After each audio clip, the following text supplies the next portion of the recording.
So this is our last panel before lunch. It's a great panel, a very timely panel, and one that changes year to year like no other. So digital assets and cryptocurrency regulation, enforcement of exchanges, crypto lending, DeFi, NFTs. We'll try to touch as many of those as we can in the next 45 minutes.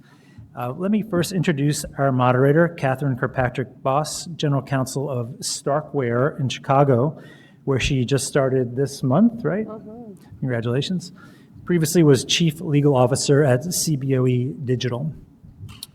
Next to her is Jerry Lin. Jerry's a principal at Cornerstone, located in Chicago. And he specializes in litigation and regulatory investigations related to market microstructure, securities, valuation, with a focus on issues involving sophisticated large-scale data analytics. Welcome, Jerry. Beside Jerry is Kristin Pauley, Assistant Director in the SEC's Division of Enforcement based in Chicago. And notably for this panel, Kristin's a member of the SEC's Crypto Assets and Cyber Unit. Thanks so much for joining us, Kristin. And finally, rounding out the panel, we have Kayvan Sadeghi, a partner at Jenner & Block in New York. And he is leader of the firm's blockchain practice. Kayvan defends clients in high-stakes investigations before the DOJ, the SEC, and many other regulators. This is a terrific panel, and pleased to turn it over to you, Katherine.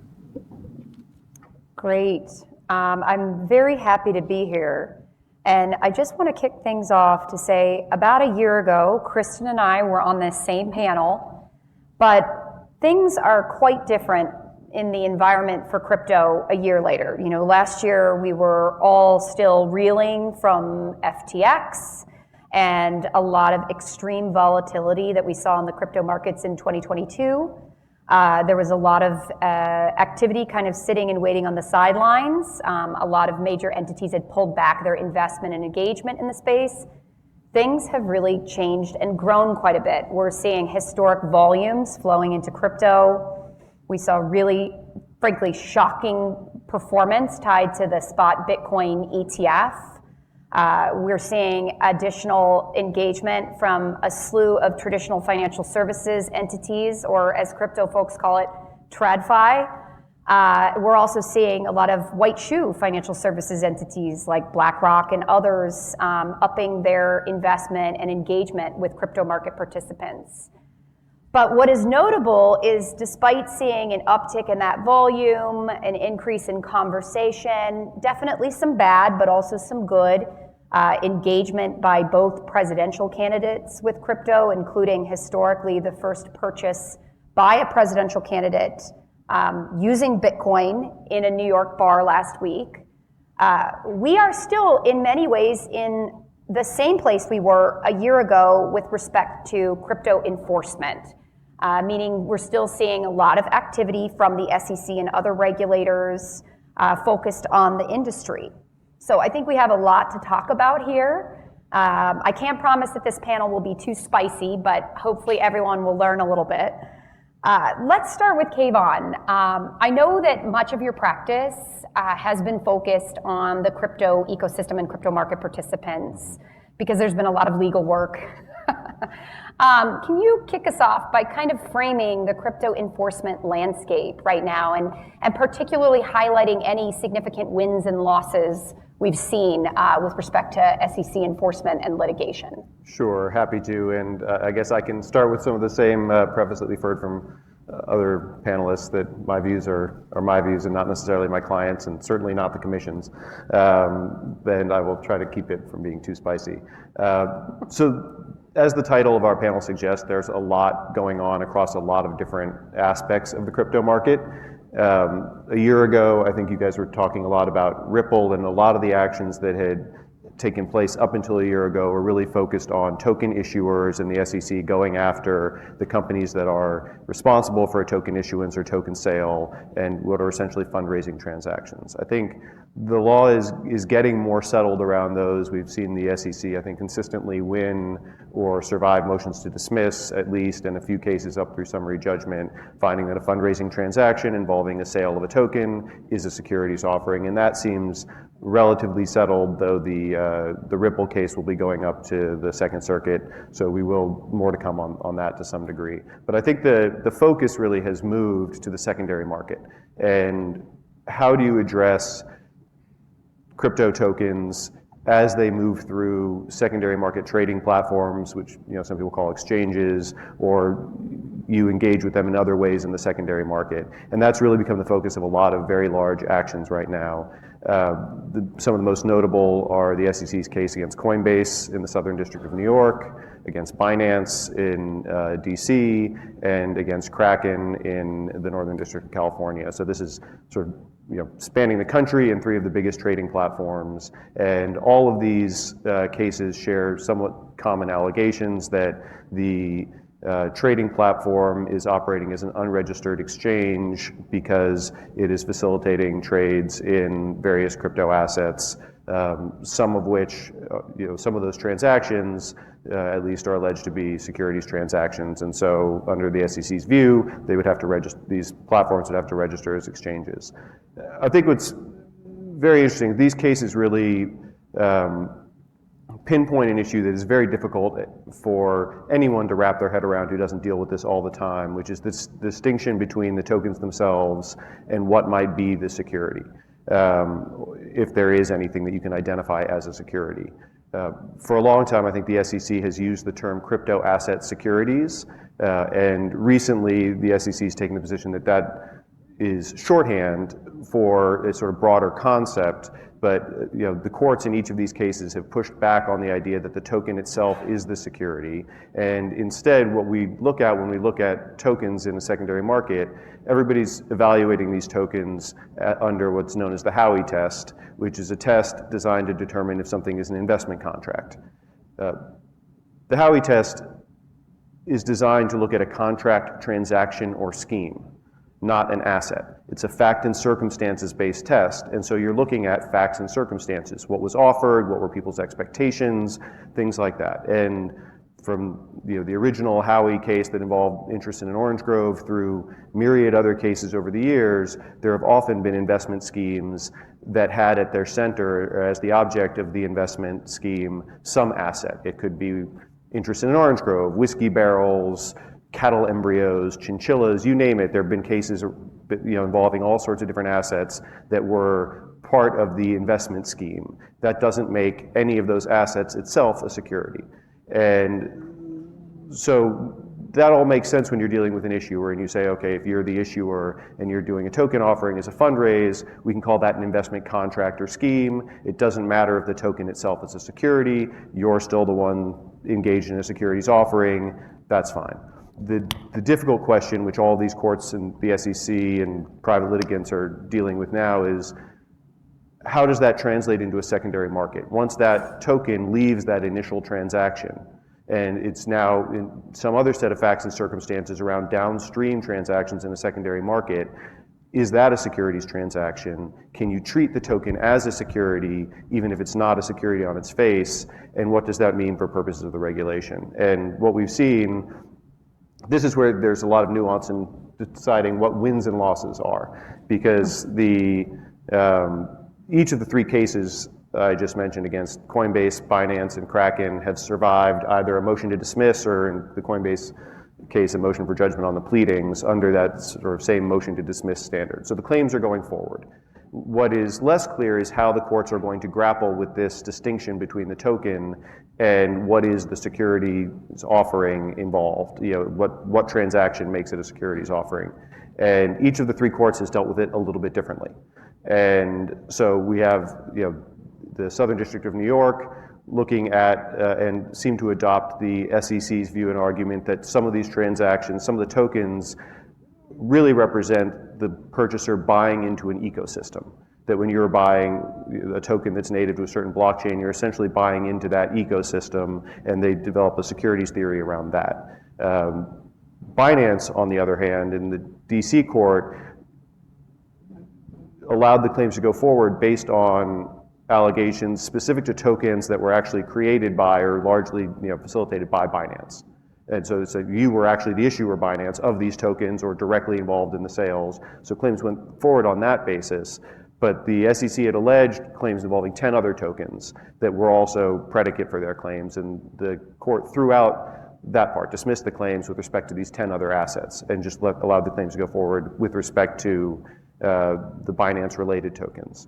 Most recently, we had the court in California allow the claims against Kraken to go forward, but the judge noted that the term crypto asset securities is, I believe his term was unclear at best, and thought that was semantically unhelpful, and made clear that he thought you have to look at each transaction sort of on its own, and allowed the claims to go forward because transactions in some of these assets are likely to be securities transactions, in his view, even in the secondary market. But then the question becomes, how do you prove that, and what are you looking at? Are you looking at what is represented to people on some website or a blog, or how do you determine what are the facts and circumstances around a transaction if it's not the asset itself? And that is the big question, and that is the unanswered question for all of these cases so far. So the cases are going past the motion to dismiss. The courts are hesitant or rejecting the idea that the tokens themselves are securities. And then how you apply that in a secondary market is really very unclear. And it matters for a lot of different reasons. This isn't just a semantic distinction. The SEC just this month had a settlement with Galois Capital, and one of the allegations there relates to, or findings, I guess, relates to whether Galois was properly using a qualified custodian to custody crypto assets. Well, if the asset itself is not the security, then where does the qualified custodian requirement come in? Because nobody's custodying the facts and circumstances of a transaction, right? You're not custodying the expectations of the investor based on what was put on a website. You're custodying an asset. And if that asset's not the security, how do the custody rules come into play? So There's they're really bit of a waterfall effect in all of this. Right. So it really matters how you categorize these assets, and whether you can treat the asset itself as a security or not, or do you have to look at the facts and circumstances about for each transaction. And if you do have to look at the facts and circumstances, those are going to change. And what people expected about some token in 2020 is going to be very different than what people expect of that same token today. And so how do you evaluate that? And particularly in the secondary markets, which involve third parties under a strict liability regime, how do you apply this in a way that people will know what they are and are not allowed to do? So and we haven't even touched on the CFTC's opinion on all of this, which is for another panel. Right. But that's incredibly helpful framing, Kayvan. And the interesting thing about this conversation is a lot of your discussion pertained to the actions that the SEC has levied against centralized exchanges, but that's also one piece of the pie.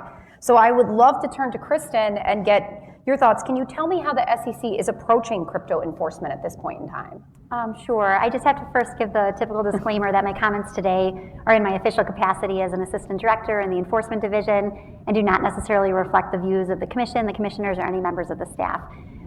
So crypto remains a very high priority within the enforcement division, and the crypto assets and cyber unit, which we call CACU, has received increased resources as a result. So we have approximately 55 attorneys and other specialists spread across 9 offices within the SEC.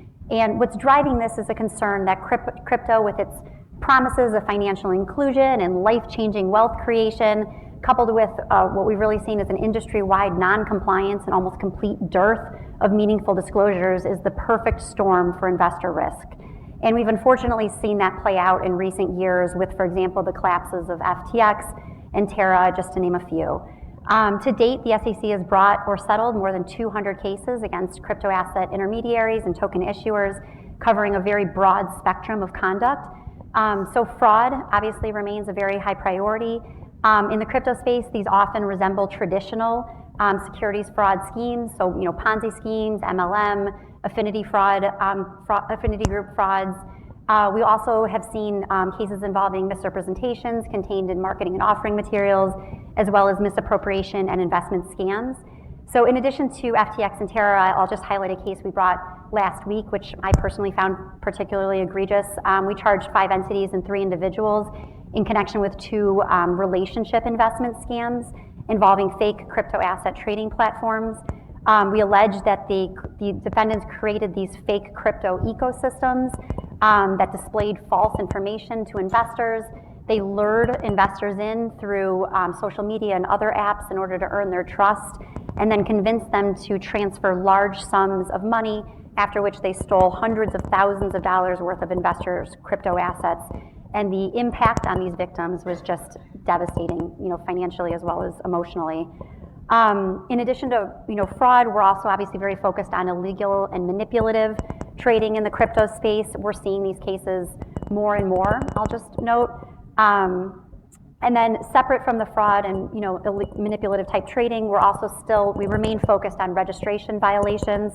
So unregistered offers and sales of securities, as well as unregistered crypto asset intermediary activity. So acting as an unregistered broker or dealer, operating as a national securities exchange without registering, as well as operating as a clearing agency. And we brought a settled action with eToro last week, which is another example in addition to Binance, Coinbase, Kraken that we heard about a moment ago.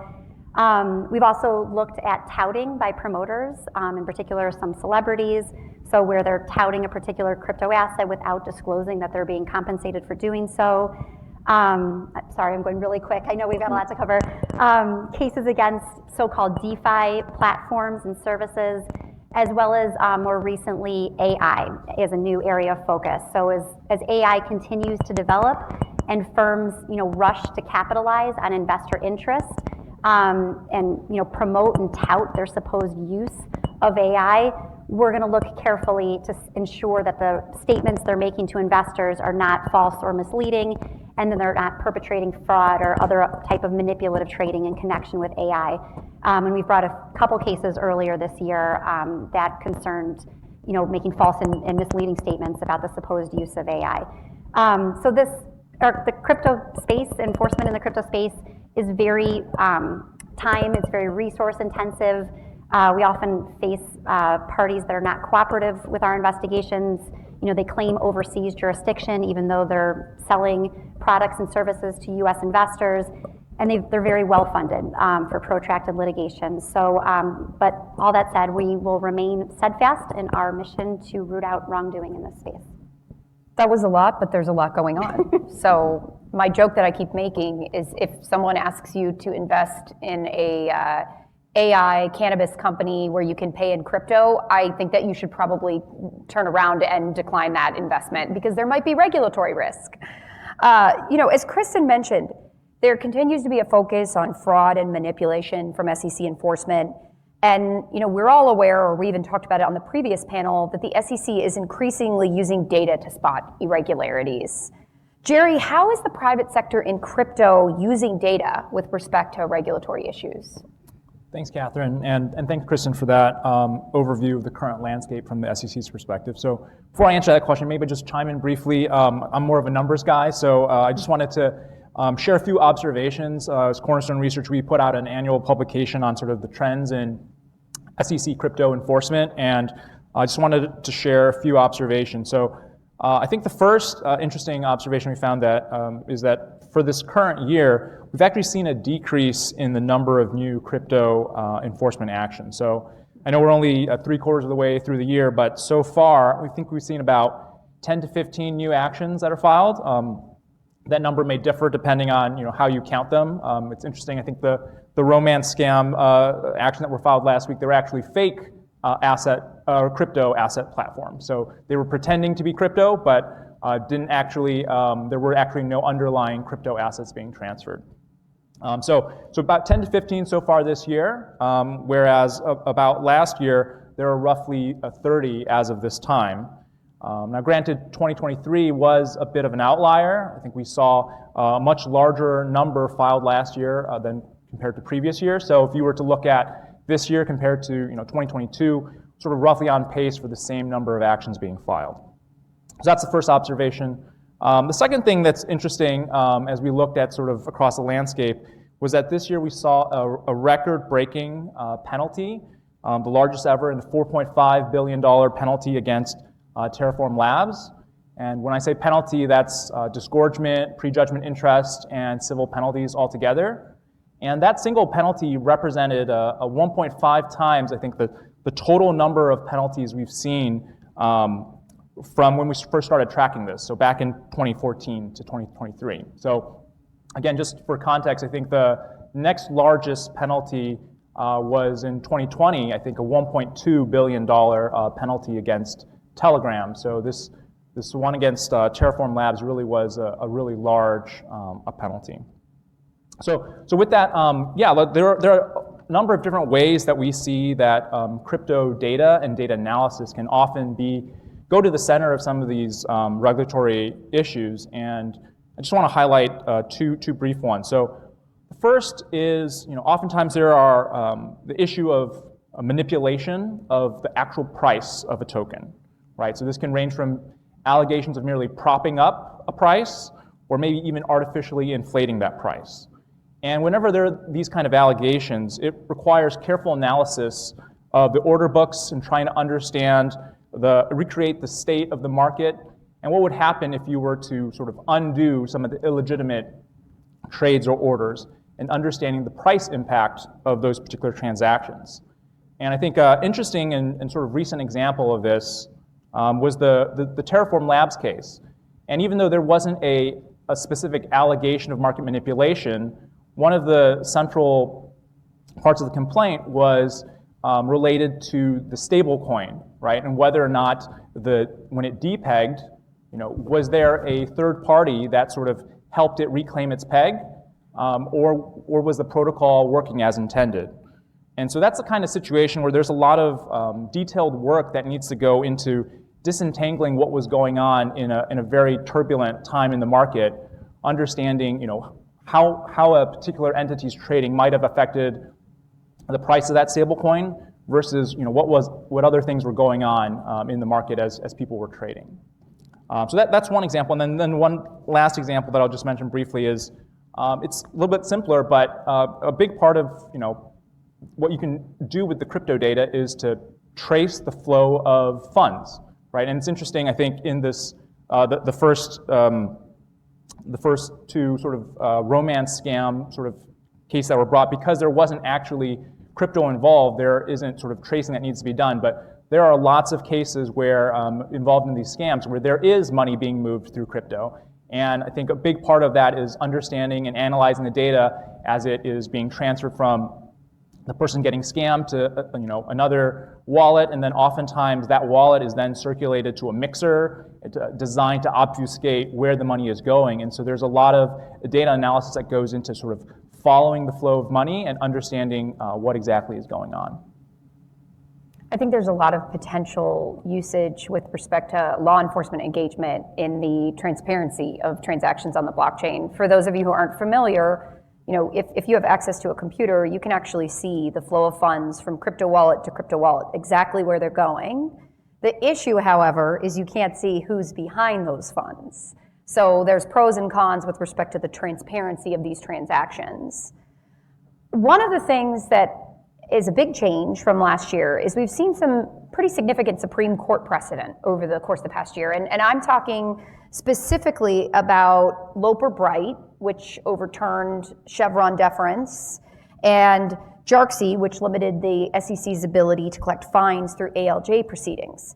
When that occurred, I would say that the whole crypto industry was cautiously optimistic about the effects of that precedent.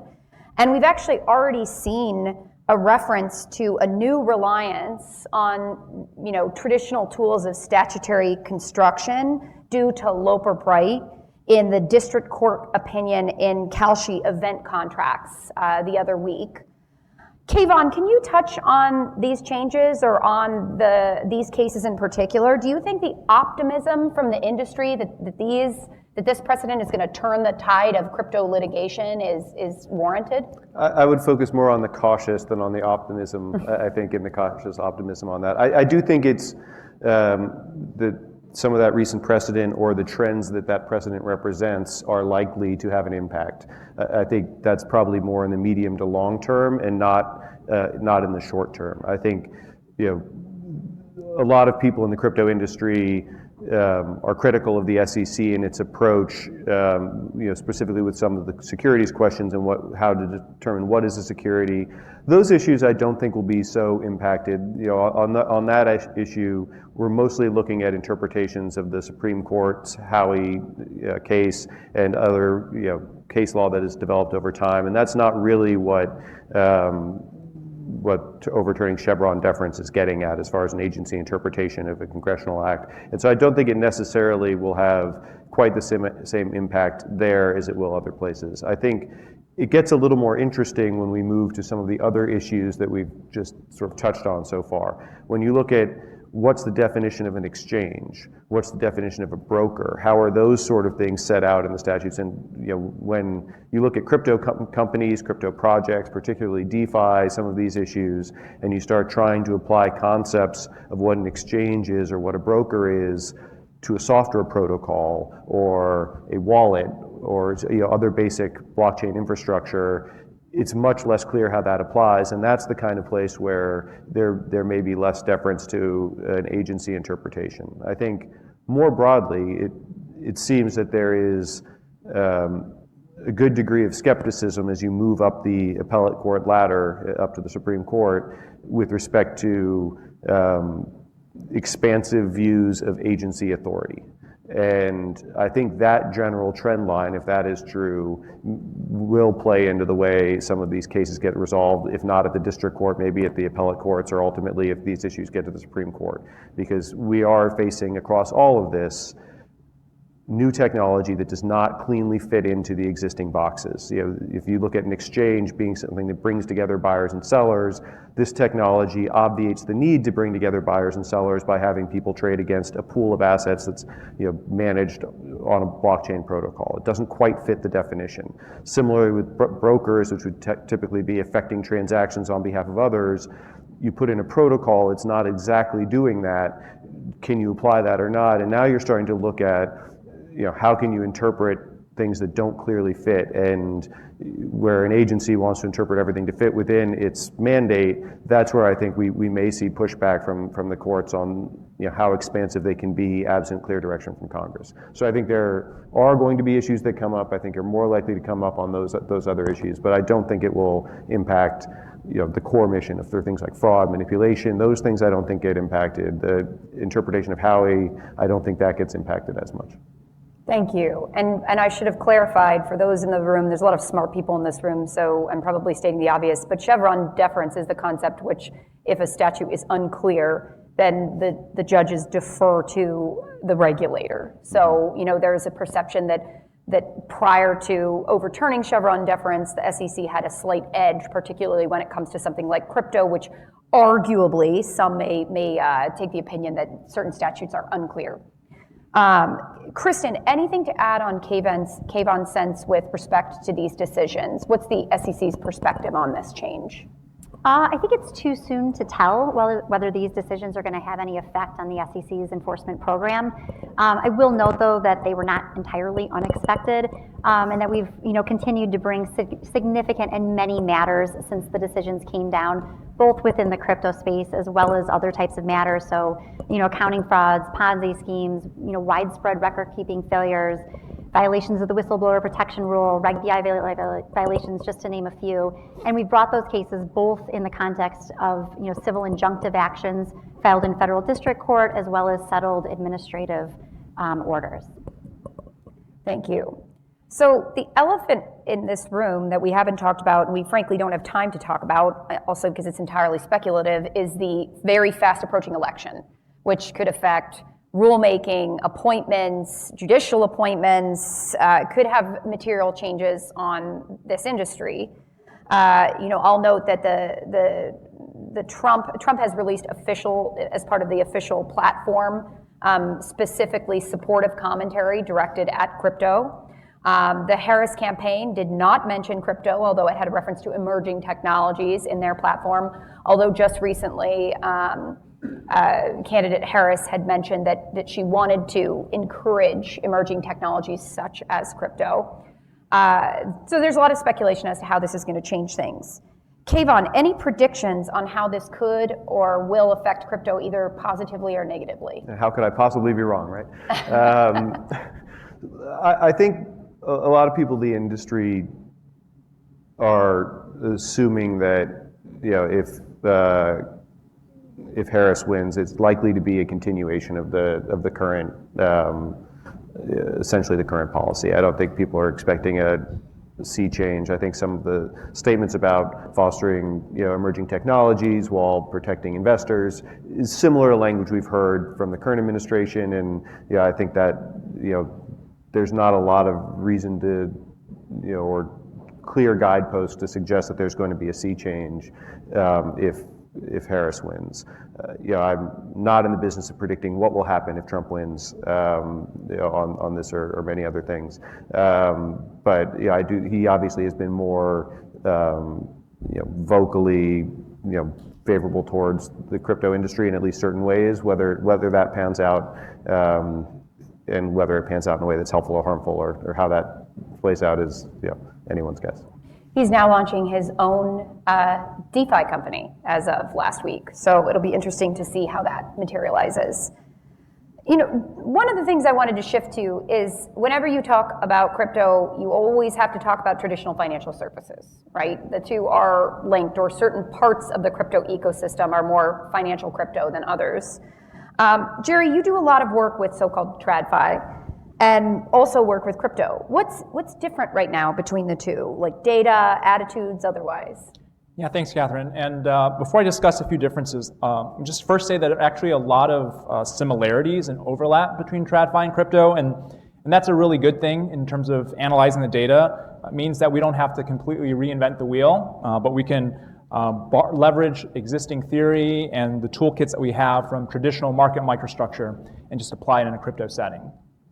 That being said, there are some key differences that are important to keep in mind every time you sort of analyze crypto data, and I'll just mention briefly a few here. So first of all, in crypto, there's this idea of on-chain as well as off-chain data, and you don't have that distinction in TradFi.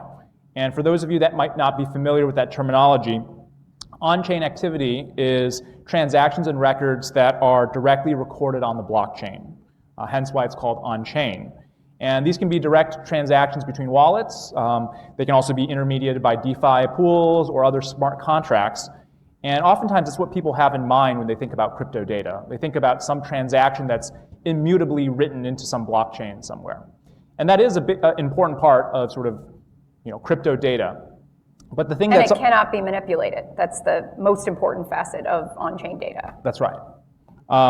And the part that people sometimes aren't as aware of is that apart from that, there's a lot of quote-unquote off-chain trading as well. And that's trading that happens on centralized exchanges such as Coinbase or Kraken, right? And the data that you get in these, from those venues are going to be more similar to what you see in TradFi, right? So the kind of data, equity trading data that you might get from NASDAQ or CBOE is going to be more similar to the trading data you get from these centralized exchanges. So that's, whenever we come to analysis, I think it's something to keep in mind, both sort of this on-chain as well as this off-chain data.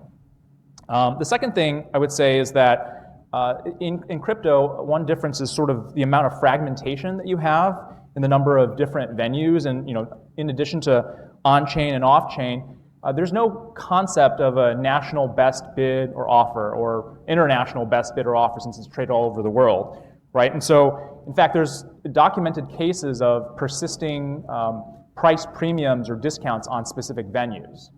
And what that means is that the question of what is the price of a particular token at a particular point in time, it's not a trivial one, right? It depends on where you're looking, what's the venue, what is the underlying currency pair. And so I think that's just another important difference as you think about crypto data. I mean, there's lots of other things to be said. The fact that it's continually trading instead of just having market hours, right? That there's no circuit breakers to stop trading when something sort of big happens, and the easy access to leverage. But I think the fact that on-chain versus off-chain, as well as sort of the fragmentation, would be some of the two big picture differences. Those are great points. So, Kristin, on this point, on kind of TradFi versus crypto, there has been criticism levied at the SEC that they are so focused on crypto, which is, a fairly small industry, a nascent industry, that there are less resources, just sheer people, litigators, enforcement staff, et cetera, to go after wrongdoing in the much larger TradFi environment. Do you think that this criticism is valid? No, Catherine, I would disagree. So, while I mentioned earlier that the CACU unit has received some additional resources in the past few years, the number of attorneys and other specialists focused on crypto and cyber matters is just a fraction of the overall number of enforcement attorneys nationwide. We're also nearing the end of this current fiscal year, so we'll see soon how those numbers shake out. But as Jerry noted, in the last fiscal year, so fiscal year 2023, enforcement recommendations resulted in a total of 784 total enforcement actions, and only approximately 50 of those concerned crypto or cyber matters. So the division as a whole is bringing hundreds of cases spanning the securities industry, charging violations by a diverse group of market participants, from public companies to investment firms to gatekeepers to social media influencers. And they've also brought numerous enforcement actions addressing conduct that undermines the oversight of the securities industry. So for example, actions to protect whistleblowers, as well as actions to enforce the record keeping and other requirements that are important for investor protection. So no, I would not agree. Maybe it gets an outsized number of attention from the press, but as far as the overall activity of the enforcement division, I would not say that's true. Great points. Obviously, there's a lot of facets to crypto, as we've all referenced. Two worth mentioning, particularly given the title of this panel, are crypto lending and NFTs, non-fungible tokens, which are historically associated with things like the art market and gaming or collectability. Just recently, the SEC charged Abra in connection with crypto asset lending, and the very popular NFT platform OpenSea disclosed a Wells notice. Kristin, I know you can't comment on these particular matters or any particular matter, but is there anything you can say regarding the SEC's attitude towards crypto lending and NFTs specifically, either historically or forward-looking? Sure, yes, both historically as well as forward-looking. We will continue to aggressively pursue registration violations, even as the market evolves to create novel products and services such as crypto lending and NFTs. So crypto lending products is just another type of public offering. It goes by many different names, but the product is usually marketed as offering some form of earning potential or interest or yield. So these cases or these products and services raise similar concerns for us from a fraud standpoint, unregistered offer and sale of securities, as well as violations of the Investment Advisors Act, as well as the Investment Company Act. So the Abra case we brought a few weeks ago is one example of that, as well as several others we've brought in the recent years. With respect to what I'll say called supposed NFTs, it depends on the facts and circumstances, but they may also be offered and sold as investment contracts and therefore securities, where the investors are looking to profit based on the efforts of the issuers. And we have brought several cases concerning NFTs over the past year, where we charged the issuers for conducting unregistered offerings of crypto asset securities in the form of NFTs. So there was the impact theory and Stoner Cats cases about a year ago this time. And just a few weeks ago, we brought a case against Fly Fish Club, which raised approximately $15 million from investors in order to finance the construction and launch of a private members-only restaurant. And according to the settled order, Fly Fish NFT was going to be the exclusive means of obtaining membership to that club. So what these cases that we brought concerning crypto lending as well as NFTs really drive home is that we are required to look beyond whatever cosmetic label that an issuer applies to a particular product or service. And instead, we're going to focus on what the economic realities of the offering are, how it's marketed, as well as whether the project is touting its potential success as a path to investor profits. So if you're telling investors that they can expect a profit based on your efforts, from our perspective, that looks a lot like a securities transaction. Yeah, if I could just jump in on that one briefly. Yeah, I think this gets back to sort of where I started things with, you can build a fundraising scheme around anything, right? Whether it's an NFT or whether it's a physical object or a piece of fruit or a whiskey barrel. It doesn't matter. You can build something around it that says everybody who gets one of these pens, we're only going to make 10,000 of them, and everybody who gets one is going to be a member of whatever club, and you can build something that turns, and you'll expect profits based on the club doing whatever it does, and generating revenue that you'll get to share in. And sure, you can create a fundraising that everybody who wants one of these pens has to pay $1,000 for the pen, and I'm going to take all that money and I'm going to go market this pen to whoever wants it. We're going to get it placed in movies. Everybody's going to want this kind of pen. I'm going to take your money, pool it. We're all going to profit based on that. That's fine. The problem comes with when you start going to the trading platforms and saying, okay, well, now we're going to go after whether it's an OpenSea or a platform. How do they know that if this pen is for sale on eBay and Amazon and wherever, and somebody else creates a sneaker that's their membership thing that's available on StockX, and there are all these platforms that are selling assets? How do they know that somebody behind that is making representations around it that turn that into a fundraising scheme? Where are they supposed to look? Are they supposed to look at the Twitter platform, whatever Twitter messages are being sent by whoever created the pen? Are they supposed to be looking at a blog, at a website, at what's on Discord or some other social media channel that we don't even know yet?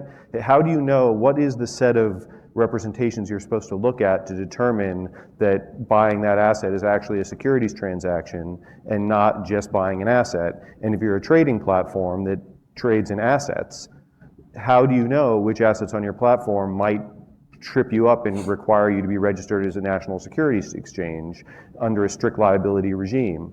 And it is a very, very difficult question when you start saying that the facts and circumstances around the NFT is what makes it a security. So those are the issues that we're grappling with as an industry, I think, more broadly, and I think it's a tough nut to crack for everybody involved. I know we're running short on time, but one question I did want to get to that's important, at least from the crypto GC perspective, I'm sitting on the edge of my chair, and all of the outside counsel in the room that does regulatory work should listen carefully as to who they should be cultivating right now. But what area of crypto do you think, Kayvan, has the most enforcement risk right now? Well, I always think the fraud and misrepresentation issues are a huge problem in the industry, and it's something that that needs to be addressed, and that is being addressed. I think I expect, and I'm sure Kristin has a better crystal ball than I do on what the SEC might do next, but I think we're going to see more approaches into DeFi and some of the other building blocks, not just the centralized exchanges. I think there are a lot of questions around whether things that claim to be decentralized are actually decentralized. So this sort of bridges the gap of what's DeFi and is it a misrepresentation? And I think there's a lot to be hammered out there. So I think that's an area of increasing focus, I would expect, for the industry as a whole as we go forward. And, I'd love to see, Kristin, anything to add there, anything you can disclose on your thoughts? Probably not. Nothing more than I've already said, no. Understandable, although I would love to see the inside of your head right now. No. Well, let's wrap with, Jerry, we just talked about NFTs and crypto lending. You and Cornerstone and many other, third parties have been more focused on manipulation, trading data, a lot of what we've been talking about in the context of financial crypto or centralized exchanges, more relevant to exchanges and maybe DeFi, which stands for decentralized finance, cutting out financial intermediaries, than NFTs or lending. But do you have any other thoughts on these issues? Sure, yeah. I think there's a lot of interesting issues around NFTs, but I think from my perspective, thinking about SEC enforcement, one issue that sort of jumps out is thinking about wash trading, right, which is trading between the same entities or related entities. And usually when, wash trading, it's usually for the manipulator is trying to inflate the amount of trading volume, whether that's to show that an item is, or a market is, there's a lot of active trading in a market, or for other reasons. But the thing that's interesting about NFTs is that because it is literally unique, it's one of one, you have an opportunity not just to sort of trade with yourself and increase the trading volume, but it's much easier to inflate the price as well. Right? So usually if you were to engage in wash trading and you were to try and to inflate the price, that can be very difficult or very expensive to do. But when you are trading with yourself, you're essentially cornered the market, and you're able to do that without sort of any risk to yourself. So I think that's one interesting aspect about NFTs that you don't see in other kinds of crypto products. So we have 1 minute left. The other thing I wanted to ask Jerry and Kayvan, one of the things we haven't discussed, which is novel products tied to crypto that aren't crypto in and of itself. Like I'm talking about ETFs, options, derivatives, et cetera. In many ways, these are much easier to grapple with because they're really not crypto. They're the traditional financial products that are very clearly discussed in the context of the law. But do you think we're going to see more of these products? Because we've seen a lot of activity this year. I referenced the historic ETF performance. There's a lot of chatter with the big Tradfi exchanges looking at options and other derivative products. Any thoughts, Kayvan? Sure, I do think we'll see more, and I think not just in the US, but globally. And I think that's one of the key things to leave with is that we've been talking about what's happening in the US, but this market is growing rapidly and the laws are becoming more clear in a lot of jurisdictions around the world, and it is becoming part of the traditional financial infrastructure globally, regardless of what we're doing in the United States. And I think that will drive more of this change here as well. We may not be a leader in this space the way we have been historically in a lot of technology and financial markets, but we're going to be brought along for the ride whether we like it or not. Perfect. And I actually think we're right about at time. So if anyone is interested in Jerry's thoughts, you can grab him during the break. Appreciate everyone's input.